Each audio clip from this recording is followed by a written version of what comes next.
and welcome to WCAT-TV Home Edition. I'm your host, Annie Duda.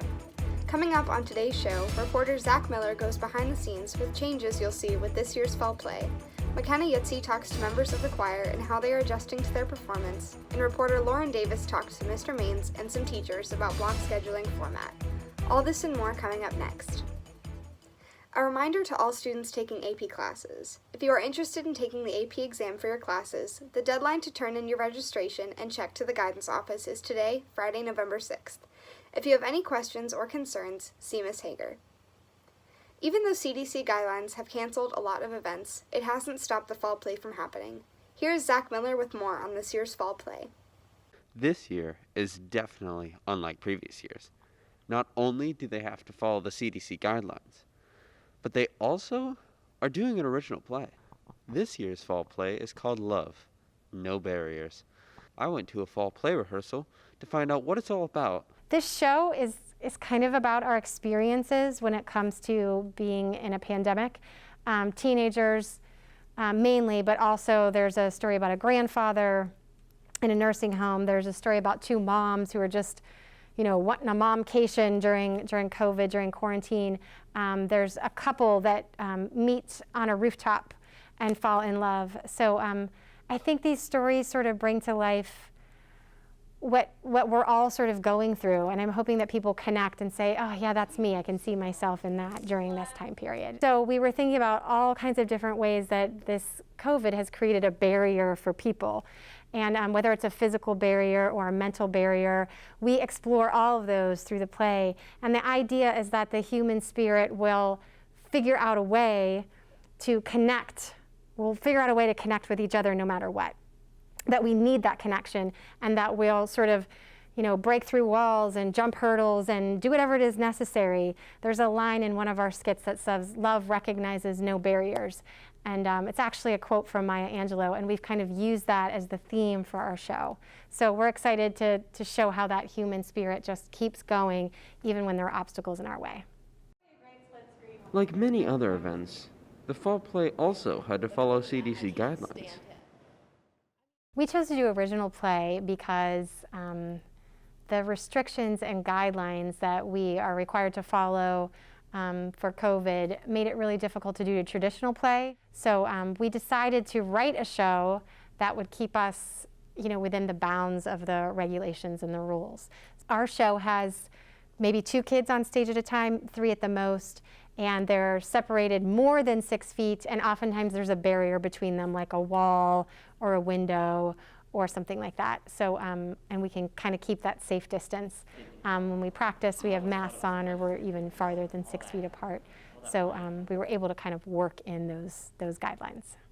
But I can tell you, Although we may not be able to see this play in person, there still is a way that you can watch. So this show will be a virtual stage play.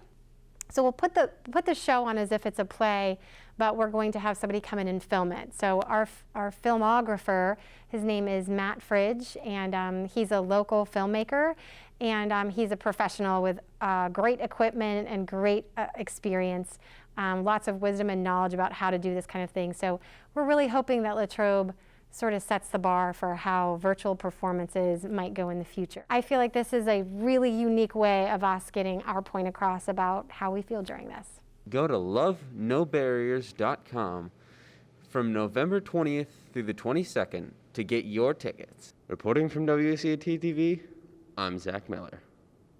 The fall play isn't the only group adjusting to the new guidelines. Reporter McKenna Yitzi takes a look at how the chorus is making adjustments. Latrobe Senior High choir students this year had major changes due to COVID-19. Ms. Perkins has really been working hard to make a hard situation into a more comfortable one for students by trying to have a virtual concert and singing like normal while following the COVID guidelines. We are having rehearsal usually outside whenever weather permits.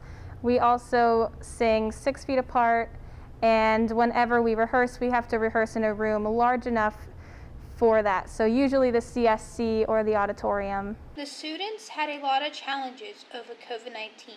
I had a chance to ask a few questions on how COVID-19 affected their chorus class. It's really different wearing a mask. I'm not personally a fan of these masks, they're not really preferable. It's definitely a change that you have to make because you can't really like breathe as well. You have to like, with singing, you have to like get in there, like in your diaphragm. It's not, you can't really accomplish that as well with your mask on. You can't really breathe. So I'm not really a fan of it. Not really. It's weird singing outside with masks on, but I mean, it's what we have, so it's fine. It's definitely different. I wouldn't say that I like it, but I love choir, so I'm just gonna make it work. From the junior high to the high school, it isn't that bad, but when we are in mask, it is harder to hear. When people wear masks, it doesn't stop them to sing beautifully. With hard work and determination, the virtual chorus concerts will be a success. We are having a virtual chorus concert, so we will be recording ourselves during class singing and be able to send that out to parents around Christmas time. On all, the choir students are trying to make a horrible situation into a great one. I'm McKenna Yotzi reporting from WCAT-TV News. Back to you in the studio. One thing we know for certain is that change is inevitable. This year we changed our schedule to a block schedule with a 2-week rotation. Here's reporter Lauren Davis with the story. This year we switched our schedule to block scheduling. This has caused a lot of changes in the classrooms, and many people have different opinions on the schedule. The block schedule incorporates even and odd days with 4 85-minute classes a day. There's also a 2-week rotation involved that switches the order of the 2 morning classes and the same with the afternoon classes. The reason we went with the block schedule to start the year and really decided to keep it through for the entire year, when you look at our rotating drop 2 schedule, it really didn't align properly and work well with the hybrid schedule. So we decided, we analyzed it, worked with teacher leaders, and we decided to go with the 4 sets per day, the even and odd days. And other reasons, it limits the number of times students are in the hall throughout the day, and it limits the number of students kids are sitting beside throughout the day. And it's really coming into play right now because when we get a positive case in the building, we have to go back and contact trace, and we're contact tracing the students who are sitting around that student in class. So when we're only focusing on 3 or 4 classes per day, it helps us out tremendously with contact tracing and also with the number of kids who have to quarantine during that time. The reason for the rotating sets, there are really 2. One being with our science labs. When we went to the block schedule or the even odd schedule, our lab science teachers did lose time. So with the rotating sets, when the lab science is back up against lunch and learn, for the labs that take longer than the 85 or 90 minutes, those lab science teachers can run their labs into the lunch and learn time as well. So that's one of the reasons for the rotating. The other reason, if you're a junior or senior and you have a free set, we permit you to come in early or come in late and leave early, depending, as long as you're in good standing. So when the sets were not rotating, some students were missing out on that opportunity. So now that we're rotating them, all students can take advantage of coming in late or leaving early. So if this schedule works out well, and I think it is so far, the conversation is going to be, are we going to continue this schedule, or are we going to go back to our rotating drop 2? And that's going to be a conversation that we're going to involve teachers and students in. That's a decision I'm not going to make by myself. We'll include the teachers' thoughts, students' thoughts, and we'll decide that probably towards the end of the year. This schedule affects the way the teachers plan and teach their classes because of the longer periods and the opposite day schedule. I think that the longer classes have really benefited my students just by allowing us to come in and get started and then not have to stop. I really feel like we get a lot more done in one 85-minute period than 2 of the 53-minute periods that we've had on the previous schedule, even though those 2 classes are more time total. Just by coming in and being able to start without stopping, it really allows us to power through and get a lot of things accomplished. For me personally, I know that it's tough for a lot of different subjects. I feel like I haven't had to alter my planning very much.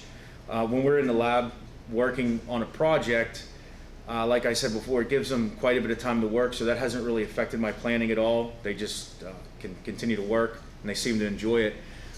But as far as a regular classroom setting, when I'm kind of teaching something in the computer lab, or more of like a regular type of lesson, I've had to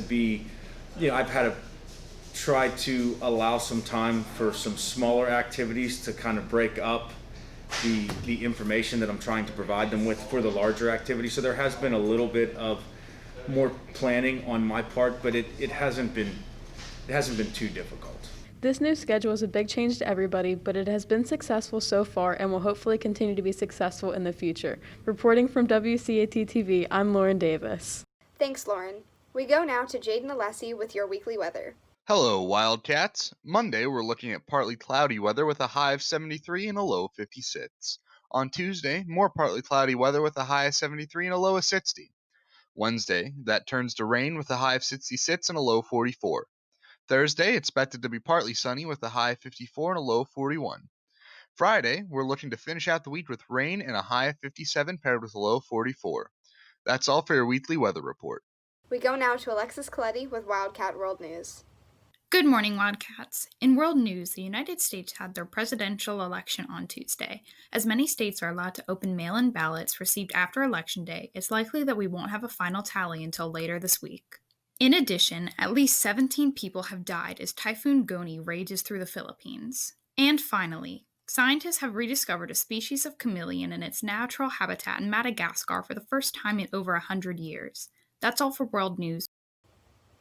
Veterans Day is November 11th. Abby Williams shares more about this important holiday.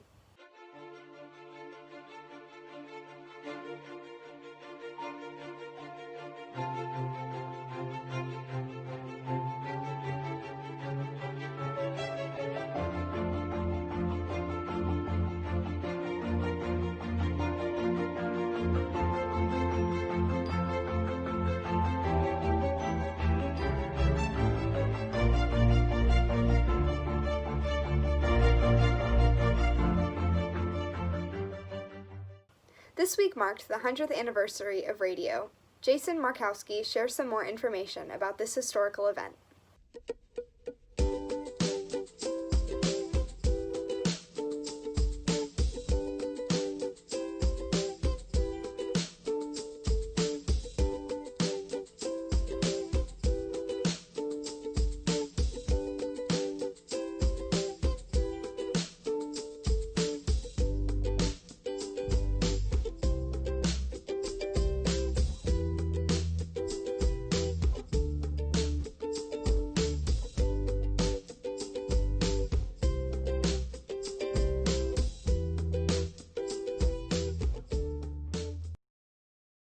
Looking to get involved in a club at school? Jamie Hof shares more about the French Club.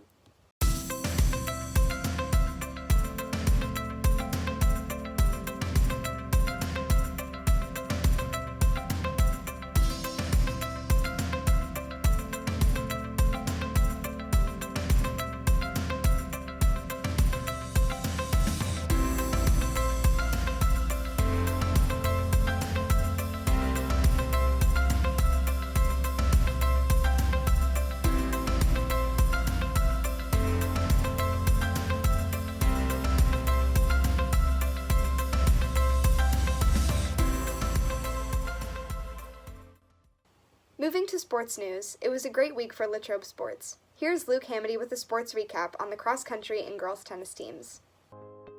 Thanks, Annie. Your girls tennis team had a historic run through the playoffs this fall. The girls finished off the regular season with an undefeated record of 9-0. This record placed the girls as the 4th seed for the WPO 3A playoffs. The girls entered their first playoff game with a dominating win against West Allegheny, 5-0. In addition, the girls rolled through their quarterfinal and semifinal games with a victory against Shadyside Academy 4-1 and first seed Peters Township 4-1. To cap off the WPO playoffs, your girls tennis team beat the 2nd seed Upper St. Clair Panthers with a match score of 3-2 to become champions of WPO Class 3A in team play. This year, only the winner of WPO playoffs is eligible to compete in PIAA 3A tournament compared to 3 teams in prior years. With this adjustment due to COVID-19 implications, the girls had a harder road to the ultimate goal of winning states. For the first match for states, the girls tennis team played against the Fairview Tigers in a quarterfinal match, where our girls soundly defeated the Tigers with a score of 5-0. Last Friday, Greater Latrobe had a pep rally for the girls departing to Hershey, PA, for the final 2 games of the PIAA 3A playoffs. Students lined up along the sidewalk to cheer on the girls to hopefully bring back a state championship for Latrobe. The following day at 2 p.m., the girls had a hard matchup against Manheim Township for the semifinal game, where they won narrowly with a 3-2 match score. At 6 p.m. on the same day, the girls played against Spring-Ford to try to become state championships. Unfortunately, the girls fell just short of a 2-3 match score. Even though the girls lost, their accomplishments through the season are spectacular. The girls' tennis team finished off their postseason with an overall record of 16-1 and second in PIAA 3A. The season was the first time that the girls' tennis team has made it to the state finals. Additionally, the girls broke an 18-year drought of not making the PIAA 3A playoffs. Good job, girls. On the flip side, here's a recap for your boys and girls cross-country teams. After a weather postponement on Thursday, the WPIAL cross-country championships for AAA teams were held on Friday, October 30th. The boys scored their best place ever, coming in 6th with 215 points. Dante Frescuro led the Cats with a 12th place finish, which earned him a medal and placed in the PIAA state championship meet in Hershey on November 7th. Frescuro ran the course at a new personal best time of 16:31, which equals the 5th best time ever for a Wildcat runner.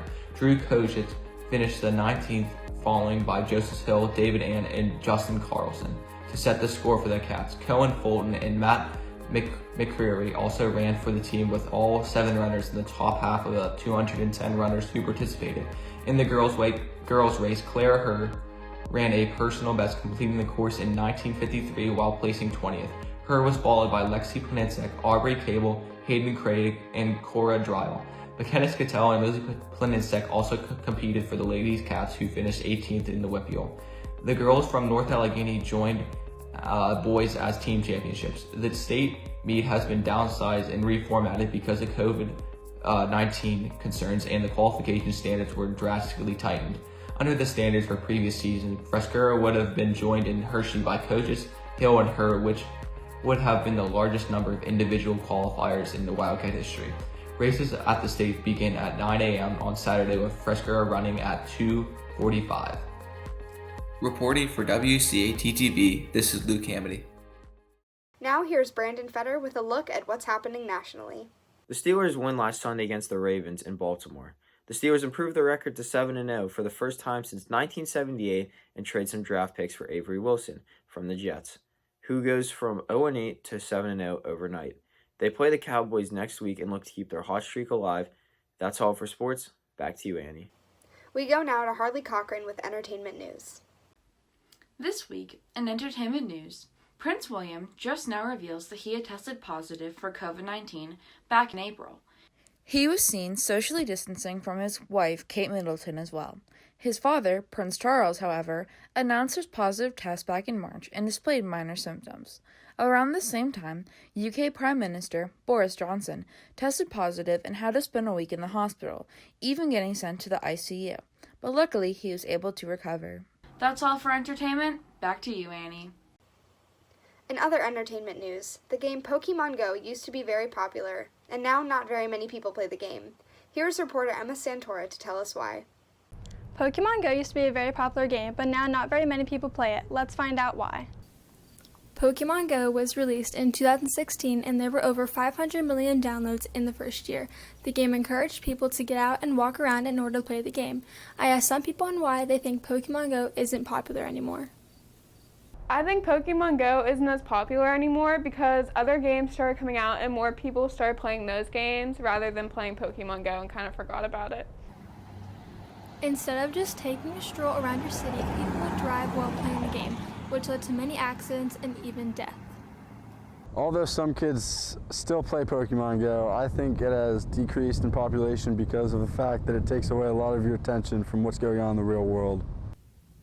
Before the app, people would gather some friends and play the Pokemon trading card game, which has been around for a while now. That is a safer way to play Pokemon. Well, there you have it. I'm Emma Santora reporting for WCAT-TV. Back to you in the studio. Patrick Shimko shares another game you might want to try out. Welcome to Planet Zoo, aka Animal Prison Simulator 2020. All you do in Planet Zoo is just build a zoo. There's 4 different game modes: Sandbox, Franchise, Career, and Challenge.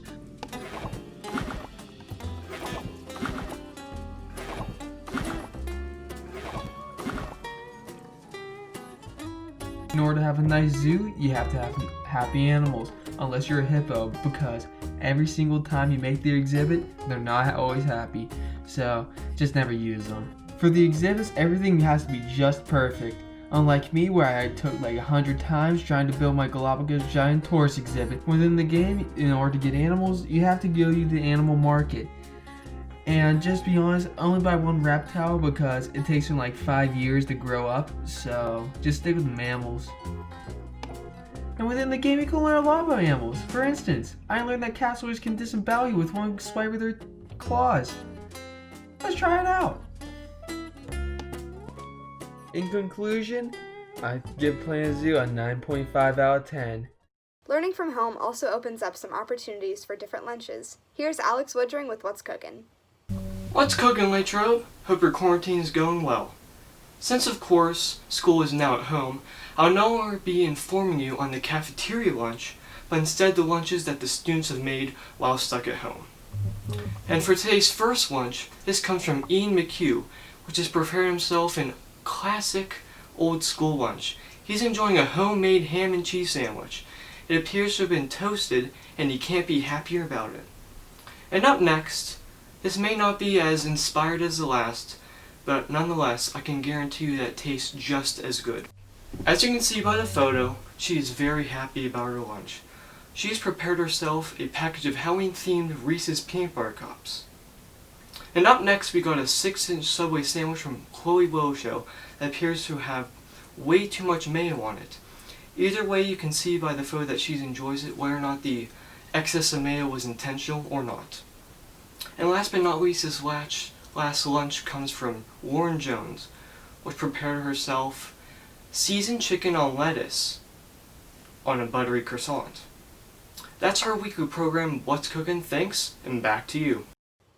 As the holidays are just around the corner, Becca Reed is going to show you an easy Thanksgiving treat you can have with friends and family.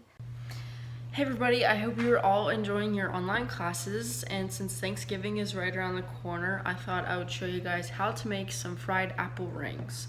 They're very easy and they're super good to make. Alright, you need milk, cinnamon, flour, sugar, baking soda, salt, apple cider vinegar, an egg, and your 3 Granny Smith apples.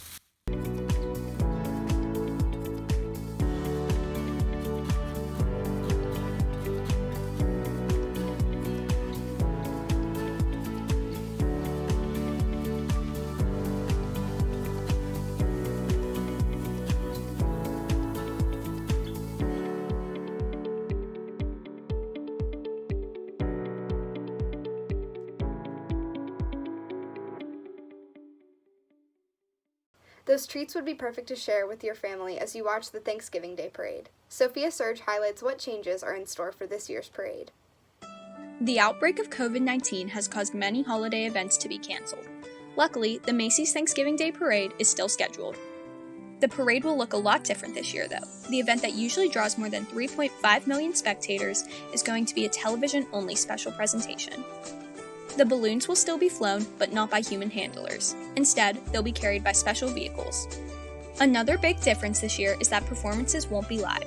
Instead, performances will be pre-recorded and shot using socially distanced local talent. However, the public will not be invited to the balloon inflation event. And, to the delight of many, the parade will still feature Santa at the end. You can watch the Macy's Thanksgiving Day Parade on NBC on Thursday, November 26th from 9 a.m. to 12 p.m. As the weather is changing, so are our fashion choices. Sydney Leidecker highlights some fall looks. Here are 2 easy fall looks to create.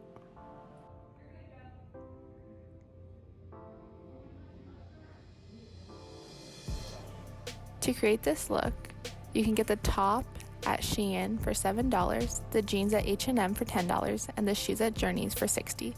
This look is a total of $77.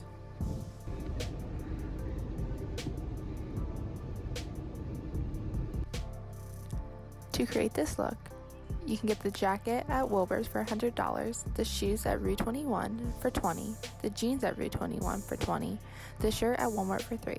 The total cost of this outfit is $143.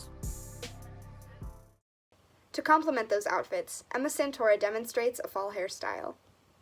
Hi, my name is Emma Santora, and I'm going to show you an easy hairstyle that is perfect for fall.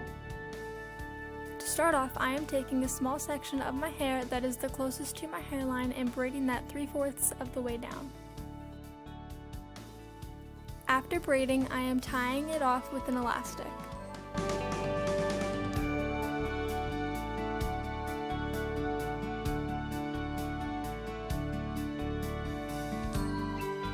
This is an option, but I'm just pulling out the braid to make it not so tight.